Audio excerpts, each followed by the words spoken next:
సిటీలో వర్షం పడుతోంది. గంటన్నరగా వాన కంటిన్యూగా పడుతోంది. ఉప్పల్, రామంతపూర్, తార్నక, బోడుపల్, ఫీర్జాదిగూడ, నాచారంలో వర్షం కురుస్తోంది. ఇప్పటికే లోతట్టు ప్రాంతాలు పూర్తిగా నీట మునిగాయి. ఎల్బీనగర్, నాగోల్, వనస్థలిపురం, హయత్నగర్, అబ్దుల్లాపూర్ మెట్, కాచిగూడ, నారాయణగూడ, ముషీరాబాద్, రామ్నగర్, కోటిలోనూ వర్షం పడుతోంది.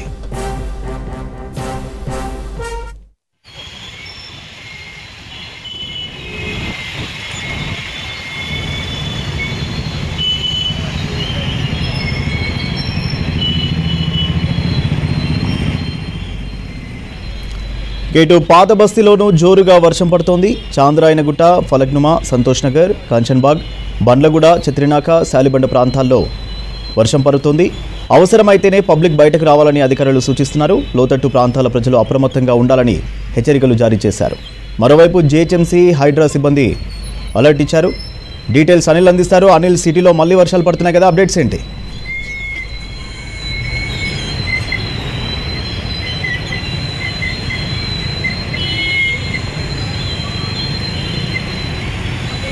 సూర్య, వరుసగా మూడవ రోజు హైదరాబాద్ నగరంలో రాత్రి సమయంలో వర్షం అనేది మొదలైంది. మనకి దాదాపు ఒక గంట నుండి కూడా సిటీ శివారు ప్రాంతాల్లో వర్షం కురుస్తుంది. ముఖ్యంగా ఈస్ట్ హైదరాబాద్ అంటే మనకి ఎల్బీ నగర్, ఇబ్రహీంపట్నం, తుర్కాయాంజల్, తర్వాత హయత్ నగర్, వనస్థలిపురం, ఆ తర్వాత ఉప్పల్, రామంతపూర్ క్రితమే కొంచెం తగ్గింది. ప్రజెంట్ సిటీ సెంటర్ కూడా ఈ వర్షం అంటే క్లౌడ్స్ అంతా కూడా విస్తరించాయి. కొన్ని చోట్ల మోస్తారు వర్షం, మరికొన్ని చోట్ల భారీ వర్షం కూడా కురుస్తుంది. ఇదే పరిస్థితి మరొక 2 గంటల పాటు కూడా ఉన్నట్టు కూడా వాతావరణ శాఖ అధికారులు చెప్తున్నారు. సో పశ్చిమ మార్గాలు కూడా పూర్తి చేసుకోవాలంటూ కూడా చెప్తున్నారు. అయితే గత 2-3 రోజులుగా కూడా మనం చూడొచ్చు, మధ్యాహ్నం పొడి వాతావరణం ఉండి ఉక్కపోతతో కూడినటువంటి వాతావరణం ఉన్నా కూడా సో సాయంకాలం కావడంతో ఒకేసారి నగరాన్ని మొత్తం కూడా క్లౌడ్స్ కమ్మేస్తున్నాయి. సో ఇదే పరిస్థితి అంటే మనకి గత 2 రోజుల్లో ఎట్లాంటి పరిస్థితి ఉండడం, సో అదే పరిస్థితి ఈ రోజు కూడా రిపీట్ అయింది. కానీ మొదటగా మనకి మొన్న గంట చూస్తే సిటీ సెంటర్ ముషీరాబాద్ కానీ, పాంచీగుట్ట, బేగంపేట, తర్వాత ఇటు నారాయణగూడ, నాపల్లి, కోటి, ఈ ప్రాంతాల్లో వర్షం ఎక్కువగా కురుస్తున్నటువంటి పరిస్థితి ఉన్నాయి. కానీ ఈ రోజు మనకి దాదాపు గంట ప్రాంతంలో మాత్రం ఈస్ట్ హైదరాబాద్ లో మొదలైనటువంటి వర్షం. సో మనకి దాదాపు నార్త్ అండ్ సిటీ సెంటర్ వరకు కూడా క్లౌడ్స్ విస్తరించాయి. సో కొన్ని చోట్ల భారీ వర్షం, మరికొన్ని చోట్ల ఒక మోస్తారు వర్షం కురుస్తుంది. దీంతో పాటు తక్కువ సమయంలో ఎక్కువ వర్షం కురిస్తే ఇటు లోతట్టు ప్రాంత ప్రజలు అప్రమత్తంగా ఉండాలి. ఎక్కడైనా మాన్యువల్స్ తెరిచి ఉంటే అక్కడ కూడా అప్రమత్తంగా ఉండాలని చెప్తున్నారు. మరోవైపు జీహెచ్ఎంసీ, హైడ్రా టీమ్స్, తర్వాత ఎమర్జెన్సీ మానిటరింగ్ టీమ్స్ కూడా కరెక్ట్ గా ఉండిపోయి ఎక్కడికైనా వాటర్ లాగించేటువంటి ప్రయత్నం చేస్తున్నారు. టీఆర్ఎఫ్ టీమ్స్ కూడా మనకి ఎక్కడెక్కడ డిప్లై చేశారు. సో ప్రజెంట్ నేనున్నటువంటి లగడీకపూల్ ఏరియాలో సో సాధారణ ఒక మోస్తారు వర్షం కురిసిన ప్రజెంట్ చిరుజల్లులతో కూడినటువంటి వర్షం కురుస్తుంది. సో ఈ సిటీ సెంటర్ తో పాటు నార్త్, ఈస్ట్ హైదరాబాద్ లో ఎక్కువగా వర్షం కురిసే అవకాశం ఉన్నట్టు కూడా అటు వెదర్ మ్యాన్ తో మనకి పూర్తి చేయడం జరిగింది. మరోవైపు వాతావరణ శాఖ అధికారులు కూడా తెలియజేస్తున్నారు. సో ప్రజెంట్ ఇంకా వర్షం అనేది ఒక చిరుజల్లులతో పాటు ఇంకా వర్షం పెరుగుతూనే ఉంది. ఒక మోస్తారు వర్షంగా కూడా ప్రజెంట్ ఉన్నటువంటి ఏరియాలో తెలుస్తుంది. సో అత్యవసరం అయితేనే పబ్లిక్ బయటికి రావాలంటూ కూడా అధికారులు తెలుపుతున్నారు. ఎందుకంటే మనకు గత 2-3 రోజులుగా బయటికి రావాలంటూ కూడా అధికారులు తెలుపుతున్నారు. ఎందుకంటే మనకు గత 2-3 రోజులుగా హైదరాబాద్ నగరంలో కురుస్తున్నటువంటి వర్షాల కారణంగా 2-3 కొట్టుకుపోయినటువంటి పరిస్థితి ఉంది. ఎందుకంటే ఒకేసారి వర్షం పెరగడం, దాంతో ఫ్లడ్ రావడం, కొన్ని లోతట్టు ప్రాంతాలకు సంబంధించినటువంటి ఆ ఏరియా ఏదైతే ఉంటుందో సో అన్ని కొంత అప్పుగా ఉన్నటువంటి వాటర్ అంతా లోకి రావడం వల్ల ఒకేసారి బైక్ తో పాటు వ్యక్తులు కూడా కొట్టుకుపోవడం లాంటివి జరిగినాయి. కాబట్టి సో బయటికి ఎవరు రావద్దు, అత్యవసరం అయితే తప్ప రావాలంటూ చెప్తున్నారు. ఇక మరోవైపు ట్రాఫిక్ అంటే ఆఫీసుల సమయం ముగిసింది కాబట్టి కొంత ట్రాఫిక్ 3 కమిషనరేట్ల పరిధిలో అంతంత మాత్రం ఉన్నా కూడా సో కొంచెం ఇప్పుడున్నటువంటి ట్రాఫిక్ కొంత స్లో మూవ్మెంట్ ఉన్నది. ఎందుకంటే రోడ్లు గత 3 రోజులుగా కురుస్తున్నటువంటి వర్షానికి రోడ్లు కూడా కొంత దెబ్బతిన్నటువంటి పరిస్థితి, గుంతలు ఏర్పడినటువంటి కారణంగా కొంత మూవ్మెంట్ అనేది స్లోగా ఉన్నది.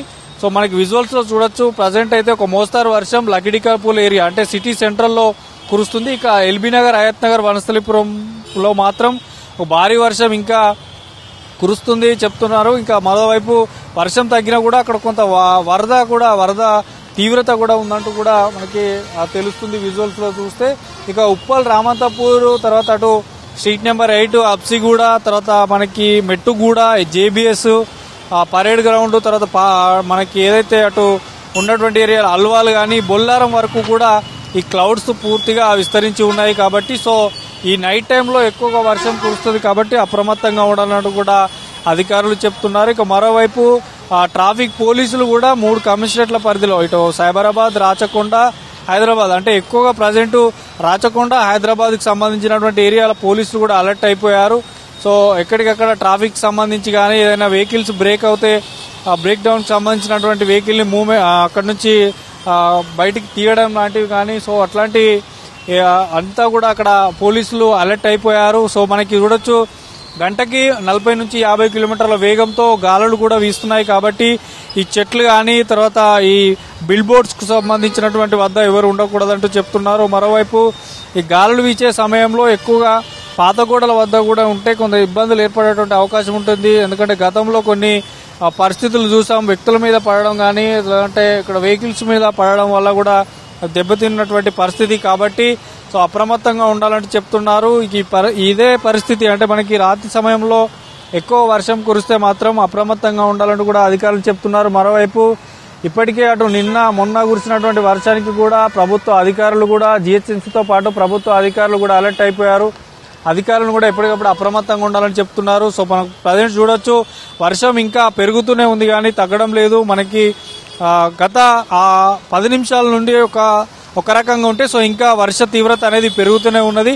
సో ఎంటైర్ సిటీ వ్యాప్తంగా కూడా ఇంకా వర్ష తీవ్రత పెరిగేటువంటి అవకాశం ఉంటుంది. కాబట్టి సో ఆఫ్టర్ 12 midnight 12:30 వరకు కూడా ఇదే క్లౌడ్స్ యొక్క తీవ్రత అనేది వర్షం ఇంకా పెరిగేటువంటి అవకాశం ఉంటుందంటూ కూడా చెప్తున్నారు. కాబట్టి అలర్ట్గా ఉండాలి. సో ఈ మాన్యువల్స్ ఎక్కడైతే తెరిచి ఉంటాయో సో అక్కడ కొంత అప్రమత్తంగా ఉండాలని చెప్తున్నారు. ఎందుకంటే మనకు గత 2-3 రోజులుగా కురుస్తున్నటువంటి వర్షాల కారణంగా కొన్ని మాన్యువల్స్ కానీ కొన్ని తెరిచి ఉంచారు. ఎందుకంటే వాటర్ని క్లియర్ చేయడానికి కొన్ని ఏరియాలో తెరిచి ఉంచారు. అక్కడ కొన్ని గుర్తులు కూడా ఉంచారు. ఇక్కడ వాటర్ మాన్యువల్కి సంబంధించినటువంటి తెరిచినటువంటి పరిస్థితి ఉండే. సో ప్రజెంట్ మనకి లగడికపుల్లో మాత్రం ఇంకా వర్షం తీవ్రత పెరుగుతూనే ఉంది. సో ఇదే పరిస్థితి మరొక 2 గంటల పాటు ఉండేటువంటి అవకాశం ఉన్నదంటూ అధికారులు అయితే చెప్తున్నారు. సో ఈ వర్ష తీవ్రత ఇంకా పెరిగేటువంటి అవకాశం ఉంది. కాబట్టి అత్యవసరం అయితేనే తప్ప బయటికి పబ్లిక్ రావద్దంటూ వాతావరణ శాఖ అధికారులు తెలుపుతున్నారు. సూర్య.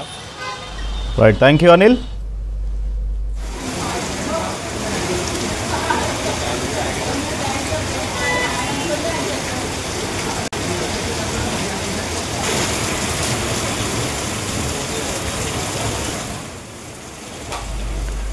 సిటీలో వర్షం పడుతోంది. గంటన్నరగా వాన కంటిన్యూగా పడుతోంది. ఉప్పల్, రామంతపూర్, తర్నాక, బోడుప్పల్, పీర్జాదిగూడ, నాచారంలో వర్షం కురుస్తోంది. ఇప్పటికే లోతట్టు ప్రాంతాలు పూర్తిగా నీట మునిగాయి. ఎల్బీనగర్, నాగోల్, వనస్థలిపురం, హయత్ నగర్, అబ్దుల్లాపూర్ మెట్, కాచిగూడ, నారాయణగూడ, ముషీరాబాద్, రామ్నగర్, కోటిలోనూ వర్షం పడుతోంది.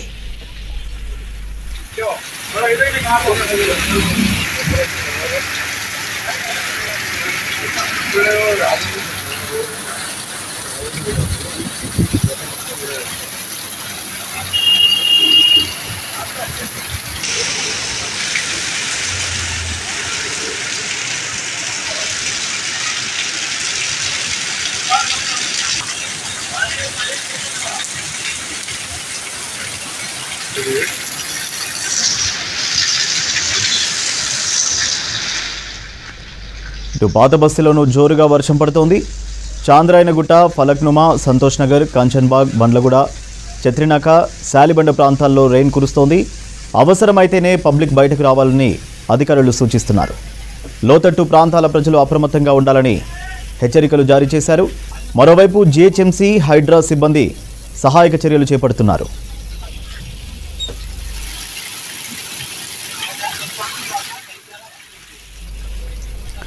డీటెయిల్స్ నరేష్ లైవ్లో అందిస్తారు. నరేష్, హైదరాబాద్లో వర్షం ఎక్కడెక్కడ ఏ ప్రాంతాల్లో పడుతుంది? సిచ్యువేషన్ ఎలా ఉంది?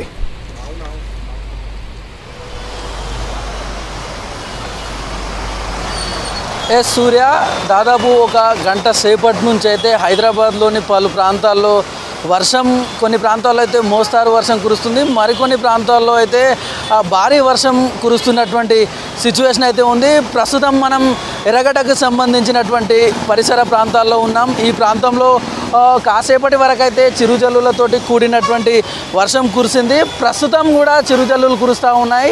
అదేవిధంగా ట్రాఫిక్కు సంబంధించిన మూమెంట్ కూడా కాస్త స్లోగానే ప్రస్తుతం కనిపిస్తూ ఉంది. ఈ వర్షం మరొక గంట నుంచి 2 గంటల పాటు అయితే కురిసే అవకాశం ఉందంటూ ఐఎండీకి సంబంధించినటువంటి అధికారులు హెచ్చరికలు చేయడం జరిగింది.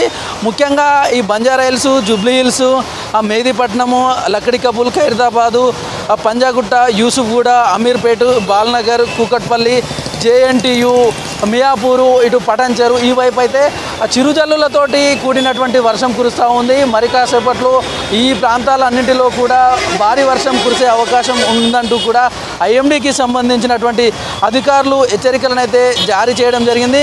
ముఖ్యంగా రానున్న 2 గంటల్లో అయితే ఇటు ఈస్ట్ హైదరాబాద్తో పాటు సెంట్రల్ సిటీ, నార్త్ సిటీలో కొన్ని ప్రాంతాల్లో మోస్తరు నుంచి ఒక భారీ వర్షాలు కురిసే అవకాశం ఉందంటూ ఐఎండీకి సంబంధించినటువంటి అధికారులు హెచ్చరికలు జారీ చేయడం జరిగింది.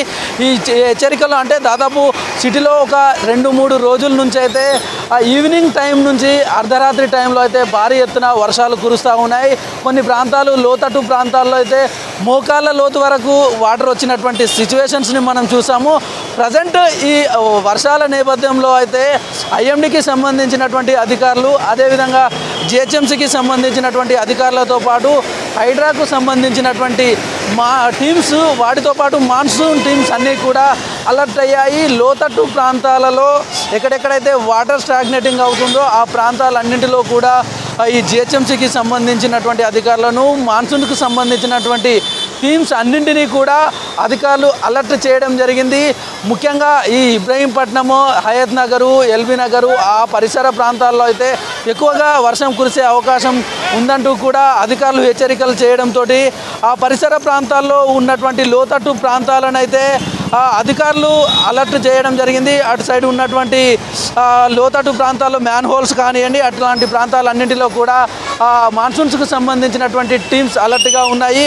వాటితో పాటు సికింద్రాబాద్ పరిసర ప్రాంతాల్లో, కంటోన్మెంటు పరిసర ప్రాంతాల్లో కూడా ప్రజెంట్ వర్షం కురుస్తూ ఉంది. Patny Centre, Parade Ground, JBS, Secunderabad civil court, Marredpally, Karkhana, Diamond Point, Bowenpally, Begumpet, Ranigunj, Paradise, Sindhi colony, Sitaphal Mandi, Mettuguda, Addagutta ఈ ప్రాంతాలన్నింటిలో కూడా ఒక మోస్తారు వర్షం ప్రజెంట్ కురుస్తున్నటువంటి సిచ్యువేషన్ ఉంది. మరి రానున్న 2 గంటల్లో కూడా భారీ వర్షం కురిసే అవకాశం ఉందంటూ కూడా అధికారులు హెచ్చరికలను అయితే జారీ చేస్తూ ఉన్నారు. ఇటీవల దాదాపు ఒక 2-3 రోజుల నుంచి కురుస్తున్నటువంటి వర్షాలను బేస్ చేసుకొని అటు ఐఎండీ ఇచ్చే హెచ్చరికలను ఫాలో అవుతూనే ఎట్లాంటి ఇబ్బందులు అంటే సిటీ పబ్లిక్ ఇబ్బందులు ఉండకుండా ఉండే విధంగా అయితే అధికారులు ముందస్తు చర్యలు తీసుకుంటూ ఉన్నారు. ఇదే దానికి సంబంధించి హైడ్రాకు సంబంధించినటువంటి టీమ్స్ పబ్లిక్ మెసేజ్ల రూపంలో కూడా అలర్ట్ ఇస్తూ ఉంది. ఈ టైంలో వర్షం ఎక్కువ వచ్చే అవకాశం ఉందంటూ కూడా ఆ ప్రాంతాలన్నింటిలో కూడా జాగ్రత్తగా ఉండాలి పబ్లిక్. ముఖ్యంగా రాత్రి సమయం లోపల ఎక్కువగా వర్షాలు కురుస్తూ ఉన్నాయి. ఈ నేపథ్యంలో రాత్రిపూట ట్రావెల్ చేసేటటువంటి వ్యక్తులు అంటే సాఫ్ట్వేర్కి సంబంధించిన వాళ్ళు, సాయంత్రం పూట డ్యూటీకి వెళ్ళిన వాళ్ళు కానివ్వండి, అట్లాంటి వాళ్ళు ఎక్కువగా ఇళ్లకు చేరుకునేటటువంటి అవకాశం ఉంటుంది. కాబట్టి ఆ ప్రాంతంలో ఉండేటటువంటి ఆ రూట్లలో తిరిగేటటువంటి పబ్లిక్ని అయితే అలర్ట్ చేస్తూ ఉన్నారు. ముఖ్యంగా ఈ ట్రాఫిక్ కూడా సిటీ శివారు ప్రాంతాలు, ఇటు హయత్ నగర్ సైడ్ కానివ్వండి, లేదంటే దిల్సుఖ్ నగరు, ఆ సికింద్రాబాద్లోని పలు ప్రాంతాల్లో కూడా కాస్త ఎక్కువగానే ఉంది. వాటికి సంబంధించి ఈ ట్రాఫిక్కు సంబంధించినటువంటి పోలీస్ అధికారులు కూడా ఈ ట్రాఫిక్ ఎక్కడెక్కడైతే ఏ ఏ ప్రాంతాల్లో ఎక్కువగా ఉంటుందో వాటన్నింటికి సంబంధించి మానిటరింగ్ చేస్తూ ఉన్నారు. మరోవైపు ఈ వర్షాల నేపథ్యంలో ఎక్కడెక్కడ ఏ ఏ ప్రాంతాల్లో భారీ వర్షాలు కురుస్తున్నాయి అనేటటువంటి వివరాలు, దాంతోపాటు ట్రాఫిక్ సంబంధించినటువంటి అంశాలన్నింటినీ కూడా మానిటరింగ్ చేయడానికి అటు CCC నుంచి అంటే కమాండ్ కంట్రోల్ సెంటర్ నుంచి కూడా మానిటరింగ్ చేస్తున్నటువంటి సిచ్యువేషన్ ప్రస్తుతం ఉంది. మరోవైపు అధికారులందరూ కూడా దీనికి సంబంధించి ఏ మూమెంట్లలో ఏ ప్రాంతాలలో వర్షం ఎక్కువగా కురిసే అవకాశం ఉందంటూ కూడా వాళ్ళందరూ మానిటరింగ్ చేస్తూ ఉన్నారు. క్షేత్రస్థాయిలో గ్రౌండ్ లెవెల్లో వాస్తవ పరిస్థితులు ఏ విధంగా ఉంటున్నాయి, వర్షం పడినప్పుడు ఇంకా చేయాల్సిన ఏముంది, పబ్లిక్ ఇబ్బందులు పడకుండా ఉండే విధంగా ఏ విధమైనటువంటి చర్యలు తీసుకోవాలి అనే దానికి సంబంధించి అటు హైడ్రాకు సంబంధించినటువంటి టీమ్స్, మాన్సూన్కు సంబంధించినటువంటి అన్ని టీమ్స్ కూడా చాలా అలర్ట్గా ఉన్నాయి. చాలామంది పబ్లిక్ కూడా ఈ 2-3 రోజుల నుంచి కురుస్తున్నటువంటి వర్షాల కారణంగా ముఖ్యంగా 2 వీలర్స్ మీద వెళ్ళేటటువంటి వ్యక్తులు కానివ్వండి, లేదంటే ఇతరితర వాహనాలు ఆటోలు లాంటి వాళ్ళు వెళ్ళే వ్యక్తులందరూ కూడా చాలా జాగ్రత్తలు తీసుకోవాలంటూ కూడా అధికారులు ఎప్పటికప్పుడు సూచనలు చేస్తూ ఉన్నారు. ఈ సూచనల ముందస్తు జాగ్రత్తలు చెప్పడంతో చాలామంది పబ్లిక్ కూడా కాస్త వాళ్ళ సూచనలు ఫాలో అవుతూ ఉన్నారు. అంటే వర్షం కురిసే అవకాశం ఉంటుంది కనుక సాయంత్రం పూట చాలామంది పబ్లిక్ కూడా మెట్రో జర్నీ చేయడానికి ఇంట్రెస్ట్ చూపిస్తూ ఉన్నారు. ప్రస్తుతం మనం గమనించవచ్చు, అంటే ముందస్తు నుంచి ఇస్తున్నటువంటి అలర్ట్స్ నేపథ్యంలో అయితే ఆ రోడ్డు మీద ట్రాఫిక్ కూడా ప్రస్తుతానికి తక్కువగానే ఉంది. ముఖ్యంగా ఈ పంజాగుట్ట పరిసర ప్రాంతాల్లో అయితే రెగ్యులర్గా, అంటే ఇది మెయిన్ రోడ్ కావడంతో అన్ని ఏరియాలకు వెళ్ళేటటువంటిది, ఇటు అమీర్పేట నుంచి వెళ్ళేటటువంటి ఆ పంజాగుట్ట టువర్డ్స్ దిల్సుఖ్ నగర్ వెళ్ళేటటువంటి ఏరియా కానివ్వండి, లేదంటే పంజాగుట్ట నుంచి టువర్డ్స్ సికింద్రాబాద్ వైపు వెళ్ళే వాహనాలు, లేదంటే పంజాగుట్ట టువర్డ్స్ నుంచి బంజారాహిల్స్, మెహదీపట్నం వెళ్ళేటటువంటి వాహనాలు, అదేవిధంగా ఇటు పంజాగుట్ట నుంచి అమీర్పేట లేదంటే పటంచెరు వెళ్ళేటటువంటి పరిసర ప్రాంతాలన్నింటినీ కూడా ఈ ముఖ్యంగా ఈ పంజాగుట్ట లేదంటే అమీర్పేట పరిసర ప్రాంతాలు చాలా రష్గా ఉంటాయి. ఈ నేపథ్యంలో ట్రాఫిక్కు సంబంధించినటువంటి పోలీస్ అధికారులందరూ కూడా మానిటరింగ్ చేస్తూ ఉన్నారు. ట్రాఫిక్ ఇబ్బందులు లేకుండా ఉండే విధంగా ఎప్పటికప్పుడు క్లియర్ చేస్తూ ఉన్నారు. ఈ వర్షాల నేపథ్యంలో ఈ జాగ్రత్తలు తీసుకోవాలంటూ కూడా ఈ పబ్లిక్ ఇబ్బంది లేకుండా ఉండే విధంగా అధికారులు అయితే ఎప్పటికప్పుడు సూచనలు చేస్తూ ఉన్నారు. అవసరమైతే తప్ప బయటికి రావద్దు అని చెప్పి అటు ఐఎండీకి సంబంధించినటువంటి అధికారులు, జిహెచ్ఎంసీకి సంబంధించి టీమ్స్, మాన్సూన్ టీమ్స్ అందరూ కూడా పబ్లిక్ అయితే సూచనలు చేస్తూ ఉన్నారు. Surya, thank you Naresh. గ్రేటర్లో పర్యటించారు కార్మిక శాఖ మంత్రి వివేక్ వెంకటస్వామి. నార్సింగిలో ఫోటో ట్రేడ్ ఎక్స్పో 2025ను ప్రారంభించారు మంత్రి. తర్వాత నిజాంపేటలో నల్లమల్లీస్ ఆదర్శ మహిళా చారిటబుల్ ట్రస్ట్ ఆధ్వర్యంలో మహిళలకు చీరల పంపిణీకి అటెండ్ అయ్యారు. అంతకుముందు జూబ్లీహిల్స్ నియోజకవర్గంలో వరద ప్రభావిత ప్రాంతాల్లో పర్యటించారు మంత్రి వివేక్. పేద విద్యార్థుల సంక్షేమం కోసమే అంబేద్కర్ విద్యా సంస్థలను కాకా స్థాపించారన్నారు మంత్రి వివేక్ వెంకటస్వామి.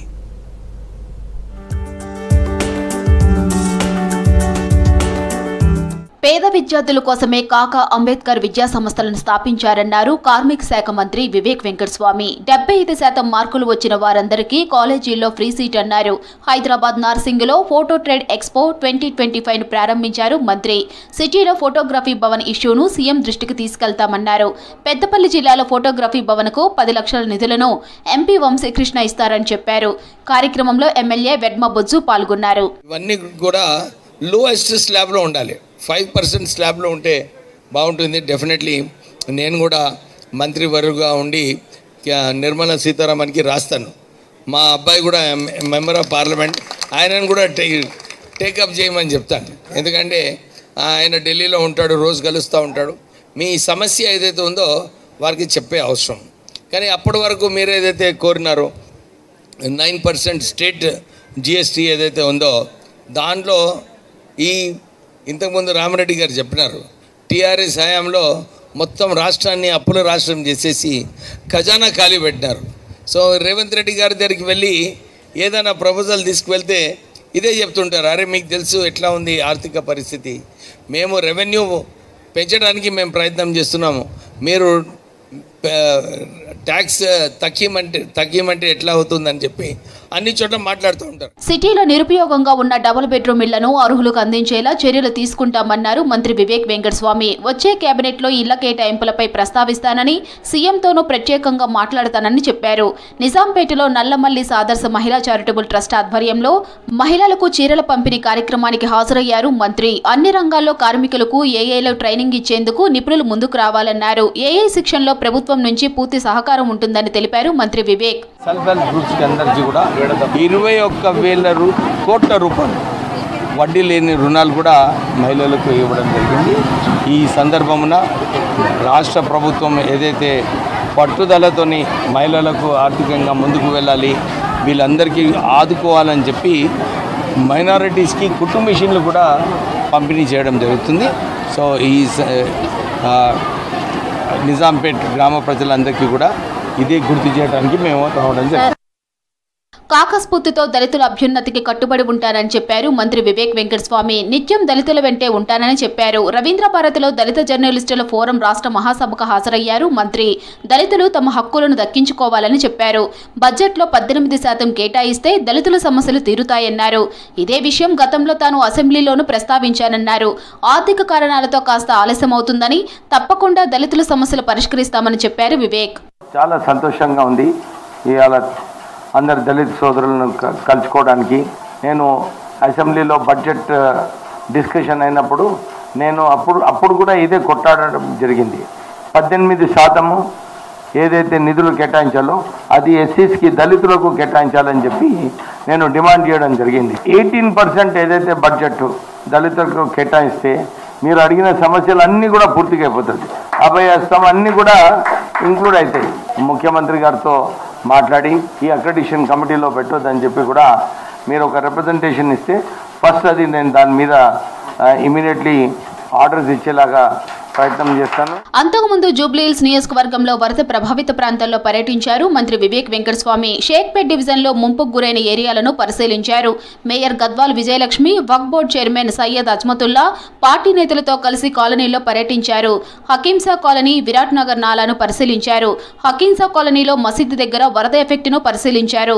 మంత్రికి తమ సమస్యలు చెప్పుకున్నారు స్థానికులు. ఇళ్లలోకి వరద చేరి ఇబ్బంది పడుతున్నామని ఆవేదన వ్యక్తం చేశారు. నాలాలను పునరుద్ధరించేలా చర్యలు తీసుకుంటామని, వరద సమస్యను పరిష్కరిస్తామని వారికి భరోసా ఇచ్చారు వివేక్.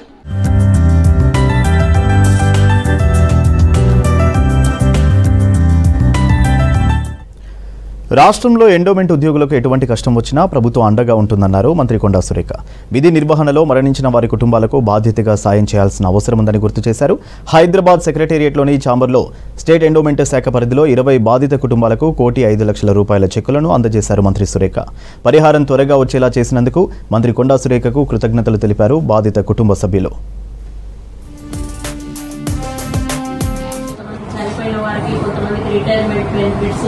కొంతమందికి ఉపనయనాలు, అదేవిధంగా ఇవన్నీ కూడా ఇవ్వడం జరిగింది. 4 లక్షలు, 8 లక్షలు, 6 లక్షలు అట్లా మొత్తం టోటల్గా ₹1,05,20,000 ఈరోజు ఎండోమెంట్ ద్వారా మీకు చెల్లించడం జరిగింది. ఎవరైతే తండ్రులు చనిపోయిన వాళ్ళు ఉన్నారో వాళ్ళు ఆల్రెడీ అప్లై చేసుకున్నామని చెప్పారు. వాళ్ళకి కంపాషనేట్ గ్రౌండ్ కింద వాళ్ళకి తప్పకుండా ఉద్యోగం కూడా వాళ్ళు 3 ఏళ్ల చిన్నారి మిస్సింగ్ కేసును గంట వ్యవధిలో ఛేదించారు సికింద్రాబాద్ పోలీసులు. మారేడుపల్లిలో ఇంటి ముందు ఆడుకుంటున్న 3 ఏళ్ల పాపను ఓ వృద్ధురాలు తీసుకెళ్లింది. బయటకు వచ్చి చూసిన కుటుంబ సభ్యులకు పాప కనిపించలేదు. ఎంత వెతికినా కనిపించకపోవడంతో పోలీసులకు ఫిర్యాదు చేశారు. కేసు నమోదు చేసుకుని ఘటనా స్థలానికి చేరుకున్నారు. సీసీ ఫుటేజ్ చెక్ చేసి ఓ వృద్ధురాలు తీసుకెళ్లినట్లు గుర్తించారు. ఆమె ఓ ఆటో డ్రైవర్తో మాట్లాడుతున్నట్లు గుర్తించారు. వెంటనే డ్రైవర్ను ప్రశ్నించగా పాప ఆచూకీ దొరికింది. తర్వాత పాపను క్షేమంగా తల్లిదండ్రులకు అప్పగించారు పోలీసులు.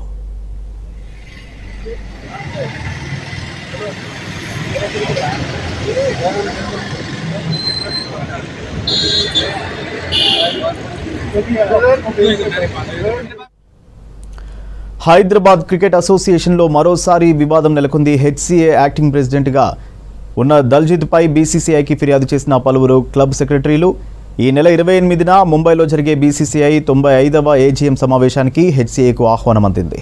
అయితే హెచ్సీఏ యాక్టింగ్ ప్రెసిడెంట్ దల్జిత్గా ఉండడం నిబంధనలకు విరుద్ధమని బీసీసీఐకి లేఖలు పలువురు క్లబ్ సెక్రటరీలు రాయడంతో వివాదంగా మారింది. మరోవైపు దల్జిత్పై single member committee justice Naveen రావుకు ఫిర్యాదు చేశారు క్లబ్ సెక్రటరీలు.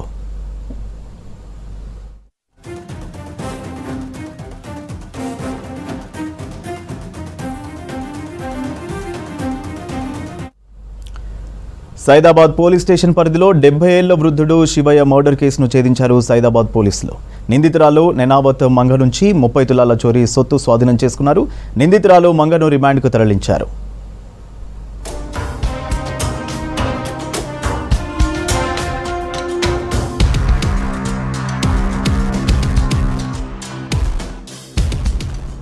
అయితే 4 రోజుల క్రితం అర్ధరాత్రి విష్ణునగర్లోని నిర్మాణంలో ఉన్న ఇంట్లో ఒంటరిగా నిద్రిస్తున్న శివయ్య హత్యకు గురయ్యాడు. మేనకోడలు మంగ సన్నిహితుడు వెంకటేష్కి ఇంటి నిర్మాణ పనులను శివయ్య అప్పగించాడు. వెంకటేష్కు 8,25,000 రూపాయలు ఇచ్చినా పనులు పూర్తి కాలేదు. దీంతో తరచూ శివయ్యకు మేనకోడలు మంగకు మధ్య గొడవలు జరిగాయి. ఈ నెల 14న శివయ్య మంగతో గొడవపడి అవమానించాడు. మంగ కోపంతో శివయ్య గొంతుకు వైరు చుట్టి చంపిందని తెలిపారు పోలీసులు.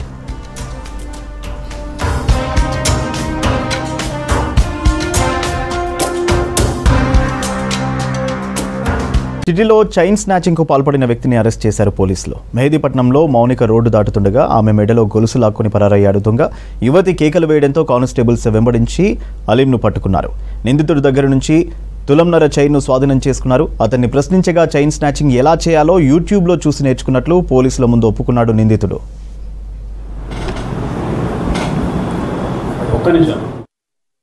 పొద్దున అరౌండ్ 7 to 7:30 ఇన్ బిట్వీన్ ఒక మౌనిక అనే అమ్మాయి మెహదీపట్నం బస్ స్టాప్ గురించి రోడ్ క్రాస్ చేస్తున్న క్రమంలో ఆ అమ్మాయికి వెనక నుంచి ఒక అపరిచితుడు వెనక నుంచి ఆమె చైన్ని స్నాచ్ చేసుకొని పరిగెత్తడం మొదలుపెట్టాడు. ఈలోపు అక్కడ ఉన్నటువంటి మా మెహదీపట్నం స్టాఫ్ నేరస్తుని పట్టుకోవడం జరిగింది. ఇన్వెస్టిగేషన్ చేయగా అతని పేరు షేక్ అలీం అని చెప్పేసి నేరస్తుని యొక్క పేరు. ఆయన కన్ఫెస్ చేసింది ఏంటంటే అదే ఆయన యొక్క ఫోన్ని కూడా తీసి మేము వెతికిన క్రమంలో దాంట్లో ఏ విధంగా ఈ క్రైమ్ చేయాలి మరియు ఇక్కడ చేసిన తర్వాత ఎట్లా పారిపోవాలనేది కూడా యూట్యూబ్లో సోషల్ మీడియాలో ఏదైతే ప్లాట్ఫామ్స్ ఉన్నాయో దాంట్లో చెక్ చేయడం అనేది జరిగింది. గూగుల్లో కానీ యూట్యూబ్లో కానీ చెక్ చేయడం జరిగింది. ఈ అఫెన్స్లో ఈ సోషల్ మీడియాలో చూసి ఇలాంటి అఫెన్స్లకు పాల్పడుతున్నటువంటి యువత తప్పించుకుంటామని చెప్పేసి ఆలోచిస్తుంటారు. అది తప్పు చేసి పారిపోతే ఎలా శిక్ష అనేది తప్పదు, పట్టుకుంటాం పోలీసులు అనేది వాళ్ళకి తెలియని పనుల్లో ఇట్లాంటి పనులన్నీ తప్పుడు పనులు చేస్తున్నారు. గ్రేటర్ హైదరాబాద్లో ఇంట్లో తనిఖీలు చేసి 2 తలల పామును పట్టుకున్నారు మాదాపూర్ ఎస్ఓటీ పోలీసులు. కుకట్పల్లి పిఎస్ పరిధి వివేకానంద నగర్లో ఇంట్లో సోదాలు జరిపారు. పామును కొనుగోలు చేసేందుకు చర్చలు జరుపుతున్న ఇద్దరిని అదుపులోకి తీసుకున్నారు. నిందితులు తమిళనాడుకు చెందిన భాస్కర్, చిత్తూరుకు చెందిన చంద్రశేఖర్ను అరెస్ట్ చేసి కుకట్పల్లి పోలీసులకు అప్పగించారు. వీరితో పాటు 2 తలల పామును కూడా అప్పగించారు. కేసు నమోదు చేసుకుని దర్యాప్తు చేపట్టారు పోలీసులు.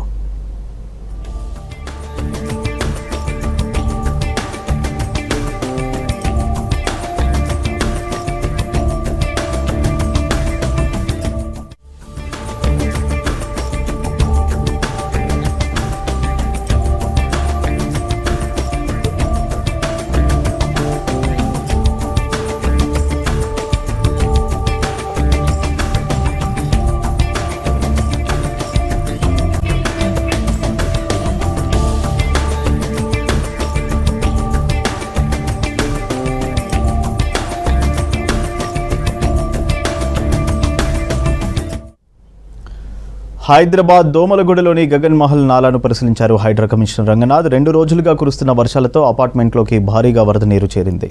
స్థానికుల ఫిర్యాదుతో స్పాట్ను విజిట్ చేశారు. సమస్యల పరిష్కారం కోసం చర్యలు తీసుకుంటామని హామీ ఇచ్చారు హైడ్రా కమిషనర్ రంగనాథ్.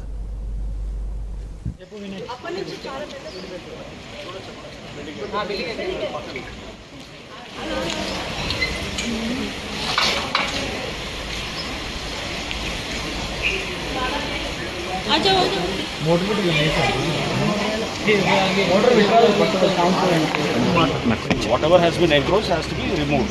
So అది ముందు అది ఎవడైతే కట్టాడో దాన్ని తీసేయాలి. తీసేసి ఇది కొంచెం మీరు అన్నట్టు సింట్ కాస్త చేసుకుంటూ పోతే కనుక అంటే వాళ్ళు కూడా ఒకటి వస్తే బాగుంటుంది. ఏదండి ఇక్కడ అట్లా మాకు కూడా ఇక్కడ ఇంట్లో వాళ్ళు వస్తే కొద్దిగా సేఫ్ ఏమైనా లేదు. మీకు సింపుల్ అసలు అక్కడ ఎంక్రోచ్మెంట్ దిగానే ఆటోమేటిక్గా మీ స్లో ఈజీగా వెళ్ళిపోతుంది. మీకు అది ఆగటం స్లో అవటం తోటి మీకు ఇటు కొట్టుకొస్తుంది. మీకు అంతా ఇది కూడా అంతా తీసేసి ఇదంతా తీసేసి మీరు అటు చేసేసి కింద నుంచి వస్తుంది. వాళ్ళు కూడా ఏమైనా ఉంటే కనుక రిపేర్స్ అది ఏమైనా చేయాల్సి వస్తే చేయాలి. హైదరాబాద్ కూకట్పల్లిలోని వివేకానంద నగర్లో ఫుడ్ సేఫ్టీ అధికారులు తనిఖీలు చేశారు.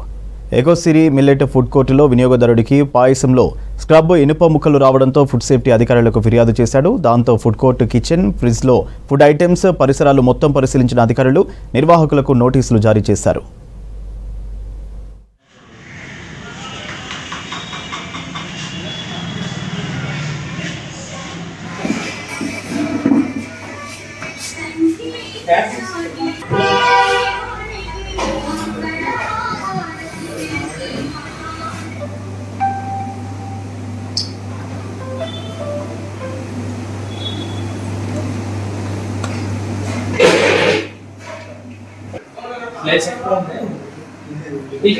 వాడేది బయట పెట్టేసుకోవాలి అట్లా వాడేదంటే పురుగులు అవి జరుగుతూ ఉంటాయి ఇయర్ కాబట్టి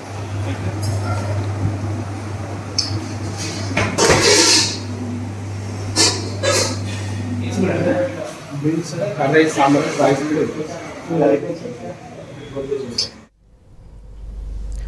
Osmania university physical education department ఆధ్వర్యంలో ఇంటర్ కాలేజీమైన కబడ్డీ టోర్నమెంట్ జరుగుతోంది. బాగ్లింగంపల్లిలోని డాక్టర్ బిఆర్ అంబేద్కర్ యూనివర్సిటీలో జరిగిన కబడ్డీ పోటీలో పలువురు స్టూడెంట్స్ పాల్గొన్నారు.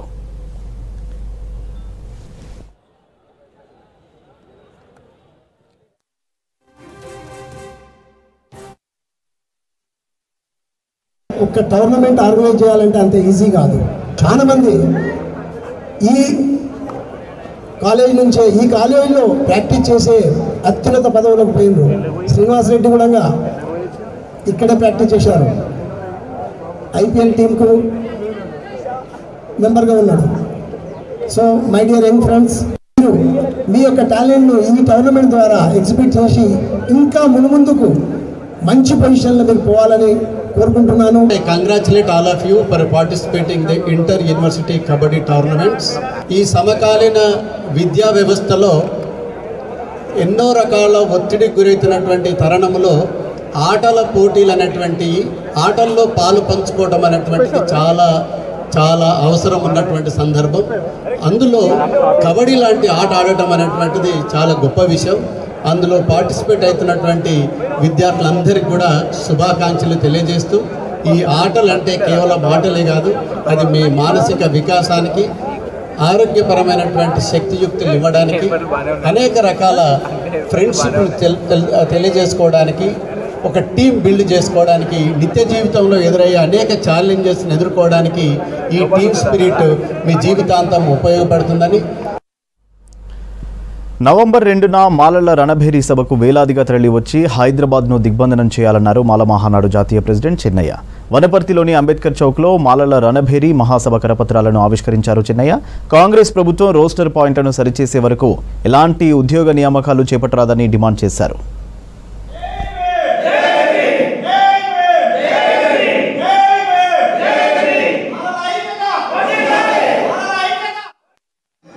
ఇప్పుడు మాలకు 5, మాదిగలకు 9 అంటే ఇంత శాతం అయినాక మేము తీవ్రంగా ఎస్సీ వర్గీకరణను ఖండిస్తున్నాము, వ్యతిరేకిస్తున్నాము. ఎస్సీ వర్గీకరణనే వద్దు. అందు గురించి ఇంత దారుణంగా అయినాక మన జాబులు పడితే జాబులు 5% మన జాబులు రావాలి కదా. 5 కాదు, 1 వచ్చింది.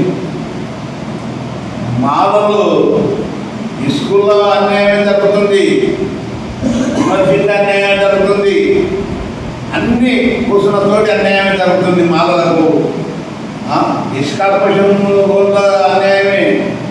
3 ఎకరాల భూమి అలాగే మొత్తం ఇష్కార్పొరేషన్ అలాగే మాలలకు మటుకు తీరని అన్యాయం జరుగుతుంది. బతుకమ్మ దసరా పండుగ సందర్భంగా ఈ నెల 22 నుంచి దక్షిణ మధ్య ప్రత్యేక రైళ్లు అదనపు సర్వీసులు నడుపుతోంది. హైదరాబాద్ నుంచి తెలుగు రాష్ట్రాల్లోని వివిధ ప్రాంతాలతో పాటు ఉత్తర దక్షిణాది రాష్ట్రాలకు 2000 రైళ్లు నడుపుతున్నామన్నారు దక్షిణ మధ్య railway CPRO Sridhar. Secunderabad railway స్టేషన్లో ఆధునీకరణ పనులు వేగంగా జరుగుతున్నాయని, ప్రయాణికులకు ఇబ్బంది కలగకుండా 1-10వ నెంబర్ ప్లాట్ఫామ్ల నుంచి ఎక్కువ రైళ్లను ఆపరేట్ చేస్తున్నామని చెప్పారు. రద్దీ దృష్ట్యా టికెట్ బుకింగ్ సెంటర్లు పెంచామన్నారు. జనరల్ బోగీలను 2 నుంచి 4కు పెంచామంటున్న శ్రీధర్తో హరిత ఫేస్ టు ఫేస్. పెద్ద పండుగ అంటే దసరా బతుకమ్మే గుర్తొస్తుంది. మరి ఈ పండుగ దగ్గరకు వచ్చింది. ఇక ఈ సెలవుల సందర్భంగా వివిధ ప్రాంతాలకు ట్రావెల్ చేస్తుంటారు. ఇందుకోసం ఇటు దక్షిణ మధ్య రైల్వే ప్రత్యేక సర్వీసులను నడపబోతుంది. దీనికి సంబంధించి మరిన్ని డీటెయిల్స్ మనతో మాట్లాడడానికి సిపిఆర్ఓ శ్రీధర్ గారు ఉన్నారు. సార్ చెప్పండి, తెలంగాణలో చాలా గ్రాండ్గా చేసుకునే ఫెస్టివల్ అంటే బతుకమ్మ దసరా. ఈ పండుగ కోసం ఎన్ని ట్రైన్స్ ఆపరేట్ చేయబోతున్నారు? ఏ రూట్లో డిమాండ్ ఉంది? ఈ పండుగ నేపథ్యంలో సౌత్ సెంట్రల్ రైల్వే ఎప్పటి మాదిరిగానే చాలా స్పెషల్ ట్రైన్స్ అనౌన్స్ చేయడం జరిగింది. లాస్ట్ ఇయర్ 2000 ట్రైన్స్ ఈ సీజన్లో నడిపాము. దసరా, బతుకమ్మ, దీపావళి, ఛట్ పూజ, నార్త్ ఇండియన్స్ చేసుకునే ఛట్ పూజ. అలాగే ఇప్పటివరకు ఈ పండుగని పురస్కరించుకొని 2000 ట్రైన్లు ఆల్రెడీ అనౌన్స్ చేయడం జరిగింది. ఇంకా చాలా ట్రైన్స్ మేము ప్లాన్ చేస్తూ ఉన్నాం. చాలా డిమాండ్ ఉంది, అన్ని వైపుల డిమాండ్ ఉంది. తెలంగాణకు సంబంధించి సికింద్రాబాద్, కాచిగూడ, నాంపల్లి ఈ స్టేషన్స్ నుంచి మనకి ముఖ్యంగా నార్త్ ఇండియాలో బీహార్ వైపు, బెంగాల్ వైపు ఎక్కువ పెద్ద మొత్తంలో డిమాండ్ ఉంటుంది. కాబట్టి అక్కడ దానాపూర్, బక్సర్, సాంత్రాగాచి, గౌహటి వీటికి స్పెషల్ ట్రైన్స్ వేయడం జరిగింది. అలాగే తిరుపతి, షిరిడి ఈ రెండు కూడా పండుగ నేపథ్యంలో ఎక్కువ మంది ట్రావెల్ చేస్తూ ఉంటారు. ఆ రెండింటిని కనెక్ట్ చేస్తూ కూడా తిరుపతి, షిరిడిని కనెక్ట్ చేస్తూ స్పెషల్ ట్రైన్స్ వేయడం జరుగుతుంది. అలాగే జంట నగరాల నుంచి కూడా అటు షిరిడి వైపు అలాగే తిరుపతి వైపు కూడా ట్రైన్స్ వేశాము. అంతేకాకుండా తెలంగాణలోని అన్ని ప్రాంతాలకి కనెక్ట్ అయ్యే విధంగా అటు north India, west India, Bombay వైపు, అలాగే బెంగళూరు వైపు, మదురై, చెన్నై ఇటువైపు కూడా ట్రైన్స్ వేసాము. విశాఖపట్నం, అనకాపల్లి ఇటువైపు కూడా కోస్టల్ ఆంధ్ర వైపు కూడా స్పెషల్ ట్రైన్స్ వేయడం జరుగుతుంది.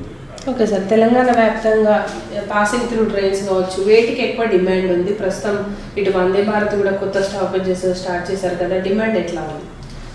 డిమాండ్ ఎప్పటి మాదిరిగానే చాలా పెద్ద మొత్తంలో డిమాండ్ ఉంది. నార్త్ ఇండియాకి, సౌత్ ఇండియాకి ఇంపార్టెంట్ ట్రైన్స్ అన్నిట్లో కూడా వెయిట్ లిస్ట్, చాలా వెయిట్ లిస్ట్ వస్తూ ఉంది. అంటే తెలంగాణ ఎక్స్ప్రెస్ కావచ్చు, ఫలక్నుమా ఎక్స్ప్రెస్ కావచ్చు, ఇటు బెంగళూరు వెళ్ళే బెంగళూరు ఎక్స్ప్రెస్ వాటికి సంబంధించి. సో ఇంపార్టెంట్ ట్రైన్స్ అన్నీ కూడా ఫుల్ ఉన్నాయి. చాలా ట్రైన్స్లో అదనపు కోచులు యాడ్ చేయడం జరుగుతుంది. అంతేకాకుండా ఈ మధ్య కాలంలో చాలా చోట్ల డిమాండ్ ఉండడం వల్ల ఇంతకుముందు చాలా చోట్ల ట్రైన్ హాల్ట్స్ను రిమూవ్ చేయడం జరిగింది. అప్పుడు జీరో బేస్డ్ టైం టేబుల్ అని చేసిన ప్రక్రియలో భాగంగా ఇప్పుడు దాదాపు 137 అలాంటి హాల్ట్స్ని పునః ప్రారంభించాము ఈ మధ్య. అంతేకాకుండా వందే భారత్ ట్రైన్స్లో కూడా డిమాండ్ దృష్టిలో పెట్టుకొని నాగ్పూర్ సికింద్రాబాద్ వందే భారత్ ట్రైన్లో మంచిర్యాల్లో మరియు కాగజ్ నగర్లో కూడా హాల్ట్స్ ఇవ్వడం జరిగింది. ఇలా అంటే అదనపు బోగీలు, అదనపు హాల్ట్లు, అలాగే దాదాపు 2000కు పైగా స్పెషల్ ట్రైన్స్ వేయడం జరుగుతూ ఉంది ఈ పండుగ నేపథ్యంలో. ఓకే సార్, అంటే జనరల్గా ఈ ఫెస్టివల్ సీజన్లో క్రౌడ్ ఎక్కువగా వస్తుంటారు, అందులోనూ జనరల్ బోగీలు ఎక్కే వాళ్ళు ఎక్కువ ఉంటారు, అన్రిజర్వ్డ్ ప్యాసింజర్స్. వాళ్ళ కోసం బోగీలను ఏమైనా పెంచే అవకాశం ఉందా? ఏ ట్రైన్లలో ఎక్కువ డిమాండ్ వస్తుంది? జనరల్ బోగీకి సంబంధించి కూడా ఈ పండుగ సీజన్లో ఎక్కువ మొత్తంలో ప్రయాణికులు అంటే లాంగ్ డిస్టెన్స్ వెళ్ళి బీహార్, యూపీ అలా మిగతా సౌత్ ఇండియాలో కూడా ఎక్కువ మొత్తంలో జనరల్ టికెట్ హోల్డర్స్ ఎక్కువ ఉండడం వల్ల చాలా ట్రైన్స్లో కూడా జనరల్ బోగీస్ యాడ్ చేస్తూ ఉన్నాము. యాజ్ ఏ పాలసీ డెసిషన్ కూడా ఎల్హెచ్బి ట్రైన్స్లో, నాన్ ప్రీమియం ట్రైన్స్లో అన్నిట్లో కూడా 4 బోగీలు జనరల్ బోగీస్, ఇంతకుముందు 2 ఉండేవి, 4 కూడా దాదాపు మెజారిటీ ఆఫ్ ఎల్హెచ్బి ట్రైన్స్లో కూడా 4 బోగీస్ జోడించడం జరిగింది. సో దీనివల్ల వాళ్ళకు కూడా ఉపయోగకరంగా ఉంటుంది. ఓకే సార్, మొత్తంగా ఈ ఫెస్టివల్ సీజన్లో ఈ అదనపు సర్వీసులు ఎన్ని రోజులు నడిచే అవకాశం ఉంటుంది? ఎప్పటి నుండి స్టార్ట్ కాబోతున్నాయి? ఈ అదనపు సర్వీసులు ఇప్పుడు రాబోయే 2 రోజుల్లోనే ప్రారంభం అవుతూ ఉంటాయి. నవంబర్ ఎండింగ్ వరకు కూడా వీటిని అనౌన్స్ చేస్తూ ఉన్నాం. ఇంకా ఫర్దర్గా కూడా చాలా ప్లాన్ చేస్తూ ఉన్నాం. లాస్ట్ ఇయర్తో పోలిస్తే కూడా పెద్ద మొత్తంలో ఈసారి అదనపు ట్రైన్స్ని ఇచ్చేందుకు ప్లాన్ చేస్తూ ఉన్నాం. ఓకే సార్, ఫైనల్గా చెప్పండి, ఇప్పుడు ఆధార్ లింక్ రిజర్వేషన్ గురించి తీసుకొచ్చారు కదా, ఇది ఎప్పటి నుంచి అమలు కాబోతుంది? అసలు దీని ప్రాసెస్ ఏంటి? ఆల్రెడీ ఆధార్ లింక్డ్ టికెటింగ్ అన్నది పిఆర్ఎస్ రిజర్వేషన్ సిస్టంలో మనకి తత్కాల్ టికెట్కి ఇంప్లిమెంట్ చేయడం జరిగింది. ఈ 1 అక్టోబర్ నుంచి మిగతా అన్ని టికెట్ల కంటే నాన్ తత్కాల్ టైమింగ్లో రెగ్యులర్ పిఆర్ఎస్ రిజర్వేషన్ ఏదైతే ఉంటుందో దాంట్లో కూడా ఇవ్వడం జరిగింది. సో ఆధార్ని ఆథెంటికేట్ చేస్తేనే టికెట్ అనేది అలో చేస్తుంది. సో ఆధార్ ఆథెంటికేషన్ అనేది కంపల్సరీ, దీన్ని అందరూ కూడా గమనించాలని కోరుతాము. ఎస్, ఓవరాల్గా అయితే దక్షిణ మధ్య రైల్వే దసరా పండుగ సందర్భంగా ఇటు అదనంగా 2000 ట్రైన్స్ని ఆపరేట్ చేసినట్టు తెలిపారు. దాంతోపాటు జనరల్ బోగీలకు డిమాండ్ ఉండడంతో దాదాపు 4 జనరల్ బోగీలను ఈ కొత్త కోచ్లను కూడా యాడ్ చేస్తున్నట్టు చెబుతున్నారు. మొత్తంగా అయితే నవంబర్ వరకు కూడా ఈ స్పెషల్ ట్రైన్స్ అన్ని కూడా అందుబాటులో ఉండబోతున్నాయి. దాంతోపాటు ఈసారి 130కి పైగా కొత్త స్టాపేజెస్ కూడా అందుబాటులోకి తెచ్చినట్టు అధికారులు చెబుతున్నారు. కెమెరా పర్సన్ సాయితో హరిత, V6 న్యూస్, హైదరాబాద్. తెలంగాణ సెక్రటేరియట్పై పలు ఆంక్షలు విధించింది రాష్ట్ర ప్రభుత్వం. సెక్రటేరియట్తో పాటు పరిసర ప్రాంతాలను నో ఫ్లయింగ్ జోన్గా ప్రకటించింది. సెక్రటేరియట్ చుట్టుపక్కల ప్రాంతాల్లో డ్రోన్స్ ఎగురవేయడం నిషేధమని R&B శాఖ ఆదేశాలు జారీ చేసింది. సెక్రటేరియట్ చుట్టూ నో ఫ్లయింగ్ జోన్ బోర్డులు ఏర్పాటు చేయాలని ఆదేశాలు జారీ చేసింది ప్రభుత్వం.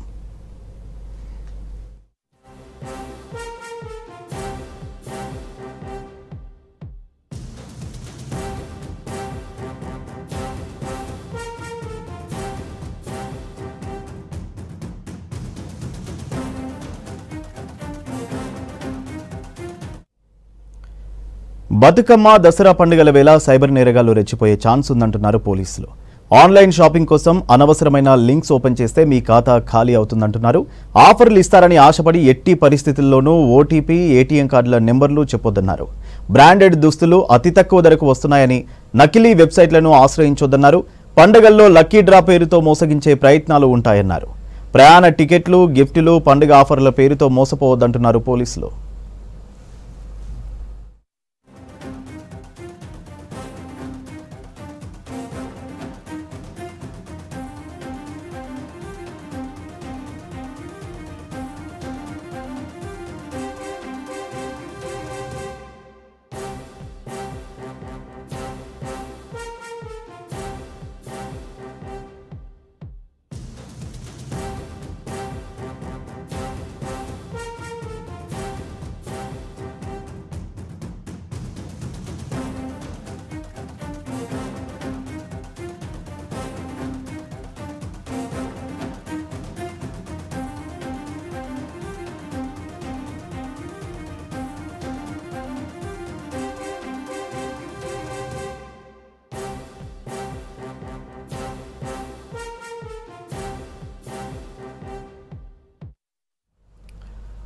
కల్తీ అల్లం వెల్లుల్లి పేస్ట్ విక్రయిస్తున్న ఇద్దరిని అరెస్ట్ చేసి 196 కిలోల కల్తీ పేస్ట్ను సీజ్ చేశారు వికారాబాద్ జిల్లా టాస్క్ ఫోర్స్ పోలీసులు. తాండూరు మణికంఠ కిరాణం షాప్లో 30 కిలోల కల్తీ వెల్లుల్లి పేస్ట్ను గుర్తించారు టాస్క్ ఫోర్స్ పోలీసులు. షాపు యజమాని వీరన్నను విచారించగా హైదరాబాద్ నివాసి ఇమ్రాన్ సలీం అల్లం వెల్లుల్లి పేస్ట్ సరఫరా చేస్తున్నట్టు చెప్పారు. ఇమ్రాన్ సలీం దగ్గర 166 కిలోలు, వీరన్న దగ్గర నుండి 30 కిలోలు, మొత్తం 196 కిలోల కల్తీ వెల్లుల్లి పేస్ట్ను స్వాధీనం చేసుకున్నారు పోలీసులు. వీరన్న, ఇమ్రాన్ సలీంలపై కేసు నమోదు చేసి దర్యాప్తు చేస్తున్నారు టాస్క్ ఫోర్స్ పోలీసులు.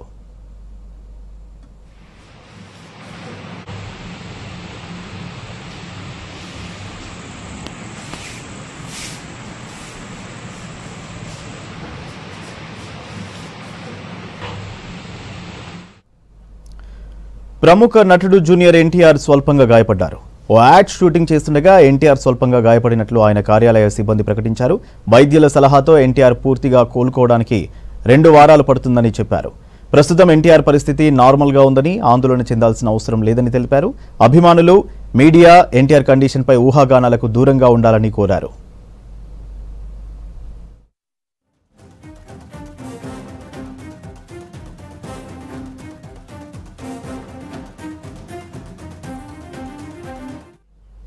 బతుకమ్మ దసరా పండుగలకు ప్రత్యేక ఏర్పాట్లు చేస్తోంది ఆర్టీసీ. ప్రయాణికుల కోసం 7,000కు పైగా బస్సులు తిప్పుతోంది. ఈ నెల 20 నుంచి అక్టోబర్ 2 వరకు ఈ స్పెషల్ సర్వీసులు అందుబాటులో ఉంటాయి. హైదరాబాద్, సికింద్రాబాద్ నుంచి రాష్ట్రం నలుమూలలతో పాటు ఆంధ్రప్రదేశ్, కర్ణాటక, మహారాష్ట్రకు ఈ ప్రత్యేక బస్సులు నడపనున్నారు. స్పెషల్ బస్సుల్లోనే స్పెషల్ ఛార్జీలు ఉంటాయన్నారు ఆర్టీసీ అధికారులు. బతుకమ్మ దసరాకు సొంత ఊర్లకు వెళ్లాలనుకునే వారికి గుడ్ న్యూస్ చెప్పింది ఆర్టీసీ. పండుగలకు రాష్ట్ర వ్యాప్తంగా 7,754 స్పెషల్ బస్సులను నడపడానికి ప్రణాళికను సిద్ధం చేసింది. ఇందులో 377 స్పెషల్ సర్వీసులకు ముందస్తు రిజర్వేషన్ సౌకర్యాన్ని కల్పించింది. గత ఏడాది దసరా కంటే ఈసారి అదనంగా 617 ప్రత్యేక బస్సులను ఏర్పాటు చేశారు. ఈ నెల 20 నుంచి అక్టోబర్ 2 వరకు ప్రత్యేక బస్సులు నడవనున్నాయి. అలాగే తిరుగు ప్రయాణానికి సంబంధించి అక్టోబర్ 5, 6వ తేదీల్లోనూ రద్దీకి అనుగుణంగా బస్సులు ఏర్పాటు చేయనుంది ఆర్టీసీ. దసరా టైంలో హైదరాబాద్లో ప్రధాన బస్టాండ్లైన ఎంజీబీఎస్, జేబీఎస్, సిబిఎస్తో పాటు ప్రయాణికుల రద్దీ ఎక్కువగా ఉండే KPHB colony, Uppal cross roads, Uppal bus stand, Dilsukh Nagar, LB Nagar, Aramghar ప్రాంతాల నుంచి ప్రత్యేక బస్సులను సంస్థ నడిపించనుంది. ప్రయాణికుల సౌకర్యం కోసం షామియానాలు, కుర్చీలు, తాగునీరు వంటి మౌలిక సదుపాయాలతో పాటు పబ్లిక్ అడ్రస్ సిస్టమ్ను ఏర్పాటు చేస్తున్నారు.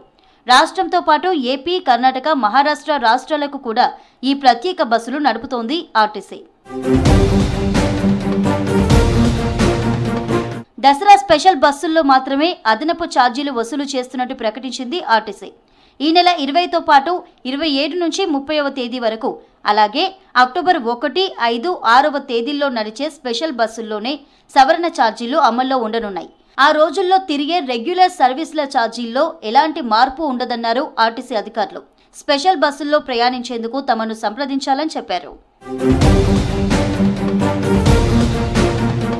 ఇక మరోవైపు మహాలక్ష్మి పథకం కింద మహిళలు పెద్ద సంఖ్యలో ప్రయాణించే అవకాశం ఉంటుంది.